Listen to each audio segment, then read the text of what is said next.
একদম সত্যি করে দিয়ে অবশেষে আগামী সোমবার 25 তারিখ বা তারপরে কিন্তু বঙ্গোপসাগরে নতুন করে আরেকটি ঘূর্ণিঝড় অর্থাৎ সাইক্লোন তৈরি হতে চলেছে। আপনাদের একটু বিশ্বাসের জন্য দেখাচ্ছি, এই হচ্ছে বঙ্গোপসাগর, এই হচ্ছে ভারত, আর এই হচ্ছে বঙ্গোপসাগরে কিন্তু নতুন সাইক্লোন, অর্থাৎ নতুন করে ঘূর্ণিঝড়ের সম্ভাবনা এবারে কিন্তু বঙ্গোপসাগরে।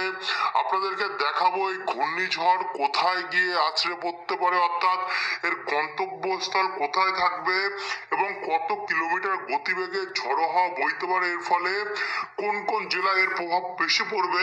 তো ভিডিওটিকে কিন্তু বন্ধুরা আপনারা বিনা স্কিপ করে শুরু থেকে শেষ অবধি পুরো একদম দেখতে থাকুন, সমস্ত কিছু আপডেট আপনাদেরকে আমরা জানাবো। তো চলুন বন্ধুরা ভিডিওটিকে শুরু করা যাক।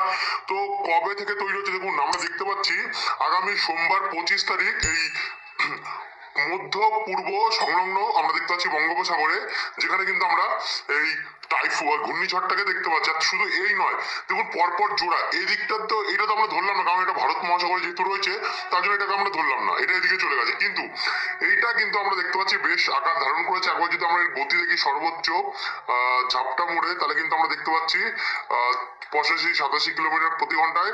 একবার যদি আমরা বায়ুমোট দেখি, বায়ুমোট বলছে 70 কিলোমিটার, 71 কিলোমিটার, 65 কিলোমিটার উঠলেই কিন্তু ঘূর্ণিঝড়ে পরিবর্তন হয়ে যায় গিয়ে সেখানে 71 কিলোমিটার, মানে ঘূর্ণিঝড়ে কিন্তু এটা 100% সম্ভাবনা রয়েছে। এবার আপনাদেরকে আমরা শুরু থেকে দেখাবো কবে থেকে এই ঘূর্ণিঝড়টি তৈরি হচ্ছে। হঠাৎ করে এতটা শক্তি বাড়ালো, গতকাল আপনাদেরকে আপডেট দিচ্ছিলাম তখনও কিন্তু এতটা শক্তি ছিল না। তো আমরা সবার প্রথম চলে যাব আজকের থেকে আমরা দেখা শুরু করব, কারণ তাহলে কিন্তু আমরা ভালোভাবে আর অবজার্ভটা করতে পারবো। তো আমরা দেখুন এই মুহূর্তে আমরা দেখতে পাচ্ছি ফিলিপিন্সে তো নতুন করে সাইক্লোন তৈরি হয়েছে, এবং এই সাইক্লোনটা, এই টাইফুনই কিন্তু ভিয়েতনামে আসতে পারে বঙ্গোপসাগরকে সাইক্লোন তৈরি করবে। তো এখানে দেখতে দেখুন, আমরা এটাকে প্লে করে দিলাম। প্লে করলে মোটামুটি 16 তারিখের পর আমরা যদি 17 তারিখ অর্থাৎ রোববার দেখি আগামীকাল, তো এখানে রোববারে এই যে ফিলিপিন্সের যে ঘূর্ণিঝড়টি আছড়ে পড়ছে সেটা কিন্তু সরাসরি আমরা দেখতে পাচ্ছি ভিয়েতনাম হয়ে এগোচ্ছে। এগোতে এগোতে 18 তারিখের পর আমরা এটাকে দেখতে পাচ্ছি 18 তারিখে মোটামুটি জাপান হংকং সাইডে যাবে। কিন্তু তার আগে থেকেই দেখুন আপনারা এখানে কিন্তু বঙ্গোপসাগরে জলীয় বাষ্প প্রবেশ করা শুরু হয়ে যাচ্ছে গিয়ে, যেটা কিন্তু ঘূর্ণিঝড় ঘটাবে। আপনারা একটু ধৈর্য ধরে দেখতে থাকুন, আপনাদেরকে সমস্ত কিছু তুলে ধরবো কিভাবে ঘূর্ণিঝড়টি তৈরি হচ্ছে। তো এখানে মঙ্গলবার 19 তারিখের মধ্যে দেখুন সেই ঘূর্ণাবর্তই আমরা দেখতে পাচ্ছি কি ভিয়েতনামের উপকূলে আরো এগোনো শুরু করছে, এবং এগোতে এগোতে বুধবার 20 তারিখের মধ্যে পুরোপুরি ভাবে কিন্তু ভিয়েতনামে এসে আছড়ে পড়ছে এই নিম্নচাপটি। এটা কিন্তু ঘূর্ণিঝড় রূপে আছড়ে পড়বে না, ভিয়েতনামে নিম্নচাপ রূপে আছড়ে পড়বে। আপাতত এখন যা পাচ্ছি আমরা আপডেট সেটাই জানাচ্ছি।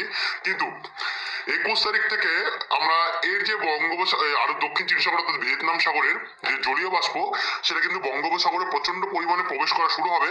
যার কারণে আমরা দেখতে পাচ্ছি 21 তারিখ রাত্রেবেলার মধ্যে একটা ঘূর্ণাবর্ত অর্থাৎ নিম্নচাপ কিন্তু বঙ্গোপসাগরে তৈরি হবে। দুটো তৈরি হচ্ছে, এখানে একটি তৈরি হচ্ছে এবং এখানে একটি তৈরি হচ্ছে। পরবর্তীকালে হয়তো দুটো মার্চ হয়ে যেতে পারে। তো আমরা একবার প্লে করে একবার দেখে নিই। তো এখানে শুক্রবার 22 তারিখের মধ্যে প্রথমটা যেটা আছে সেটা কিন্তু চলে যাচ্ছে এদিকে, এবং দ্বিতীয়টা কিন্তু আস্তে আস্তে করে উত্তর পূর্ব দিক বরাবর এগোনো শুরু করছে। উত্তর পূর্ব দিক বরাবর এগোলে কিন্তু আমরা বাংলার দিকে যেতে দেখবো, আর উত্তর পশ্চিম দিক বরাবর এগোলে বাংলার দিকে যেতে দেখবো। আর যদি উত্তর পূর্ব দিক বরাবর এগোয় তাহলে কিন্তু মায়ানমার বা বাংলাদেশ উপকূলে পড়তে পারে। যেহেতু উত্তর পশ্চিম দিক এগোচ্ছে তার কারণে এটা বাংলায় যাওয়ার চান্সটা এখনো অব্দি দেখতে পাচ্ছি আমরা। মোটামুটি শুক্রবার 22 তারিখ এবং শনিবার 23 তারিখের মধ্যেই মেন সিচুয়েশন তৈরি হচ্ছে, যেখানে কিন্তু এটি ঘূর্ণাবর্ত রূপ নিচ্ছে এবং শক্তিশালী ঘূর্ণাবর্ত রূপ নিচ্ছে। 23 তারিখ রাত্রেবেলার পর আমরা যদি রোববার 24 তারিখ রাত্রেবেলা দেখি, সে সময় কিন্তু পুরোপুরি ভাবে সেপারেট হয়ে গেল এই ঘূর্ণাবর্ত থেকে। দেখতে পাচ্ছেন এই সাইক্লোন থেকে আগে এটি সাইক্লোনে পরিণত হবে, পরে এটা কিন্তু আস্তে আস্তে করে সাইক্লোনে পরিণত হবে, এবং 24 তারিখের মধ্যে এটি সেপারেট হয়ে গিয়ে সে আরো কিন্তু শক্তি বাড়ানো শুরু করছে এবং নিজের মতন আরো জলীয় বাষ্প টেনে আরো এগোনো শুরু করছে।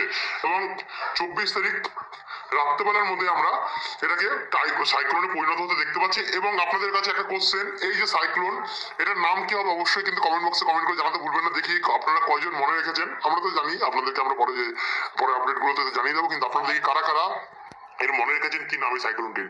তো এখানে আমরা 80 কিলোমিটার প্রতি ঘন্টায় বায়ু ঝাপটা মোটে দেখতে পাচ্ছি। 24 তারিখ রাত্রেবেলা উঠবে, অর্থাৎ রোববারে। আর বায়ুমোটটা তখন যদি দেখি, বায়ুমোট বলছে ওই 70 কিলোমিটারই থাকবে, মানে সে মোটামুটি 24 তারিখেই কিন্তু এটি ঘূর্ণিঝড় রূপে আখ্যা পেয়ে যাবে, অর্থাৎ 24 তারিখে এটি ঘূর্ণিঝড়ে কিন্তু বন্ধুরা পরিণত হয়ে যাবে। এখন দেখার কথা এটা যাবে কোথায়। তো তার জন্য আমাদেরকে আবার বায়ুর ঝাপটা মোট যাচ্ছি। বায়ুর ঝাপটা মোট গেলে 25 তারিখের মধ্যে এটি দেখুন উত্তর পশ্চিম দিক বরাবর কিন্তু ক্রমশ এগোচ্ছে, আর যা আপডেট পাচ্ছি এই দিক বরাবর কিন্তু এগোচ্ছে, অর্থাৎ এই দিক বরাবর এগোলে এটা আমরা যা দেখতে পাচ্ছি দেখুন, এই দিক বরাবর এগোলে কিন্তু এটা কিন্তু চলে যেতে পারে সিধা উড়িষ্যা, অন্ধ্র অথবা বাংলা পশ্চিমবঙ্গ, কারণ ধার ঘেঁষিয়ে ঘেঁষিয়েও কিন্তু এটি যেতে পারে। যেহেতু এখন অব্দি এটা 100% কোনো কনফার্মেশন পাওয়া যাচ্ছে না কোথায় কি হবে কি না হবে, তার জন্য এটা সম্বন্ধে আরো বিস্তারিত কমেন্ট করা আমাদের পক্ষে উচিত নয়। এখন আমাদেরকে প্রতিনিয়ত এটার উপর অবজার্ভ করতে লাগবে, দেখবো যে কি হচ্ছে কি না হচ্ছে, প্রত্যেকটা পরিবর্তন আমরা এটা কিন্তু দেখবো এবং আপনাদের কাছে তুলে নিয়ে আসবো। তো আপাতত আমরা যেটা জানছি যে নতুন করে সাইক্লোনের সম্ভাবনা যেটা জানা যাচ্ছিল মাসের শেষে হবে, সেটা কিন্তু মিথ্যে উড়িয়ে দেওয়া যাচ্ছে না। এটা কোন মডেলে আমরা দেখলাম, এটা কিন্তু আমরা সম্পূর্ণটা দেখলাম বন্ধুরা জিএফএস মডেল। এবারে যদি আমরা ইসিএমডব্লিউএফ মডেল দেখি, তাহলে কিন্তু ইসিএমডব্লিউএফ মডেল বলছে যে ঘূর্ণাবর্ত তৈরি হচ্ছে, তবে 25 তারিখে এটি ঘূর্ণিঝড়ে পরিণত হচ্ছে না। 25 তারিখের মধ্যে এটি শক্তিশালী ঘূর্ণাবর্ত পরিণত হচ্ছে, ঘূর্ণিঝড়ে পরিণত হচ্ছে না। তবে মানে যেটা 23 তারিখে দেখাচ্ছে জিএফএস মডেল, সেটা ইসিএমডব্লিউএফ মডেল 25 তারিখে দেখাচ্ছে, মানে শক্তিশালী একটা ঘূর্ণাবর্ত থেকে সাইক্লোন তৈরি হওয়ার দিকে সম্ভাবনা রয়েছে। আর এইদিকে দেখুন এইটাও কিন্তু তৈরি যে হচ্ছে, সেটাও কিন্তু ইসিএমডব্লিউএফ মডেল দেখিয়ে দিচ্ছে, মানে এই একটা দুটো নিয়ে এই পরিস্থিতি। আর জিএফএস মডেল তো সরাসরি দেখিয়ে দিচ্ছে যে ঘূর্ণিঝড় তৈরি হয়ে গেছে গিয়ে বঙ্গোপসাগরে, এবং এর যে ঘূর্ণিঝড়ের গতি সেটা কিন্তু 80 থেকে 90 কিলোমিটার প্রতি ঘন্টায় হয়ে গেছে।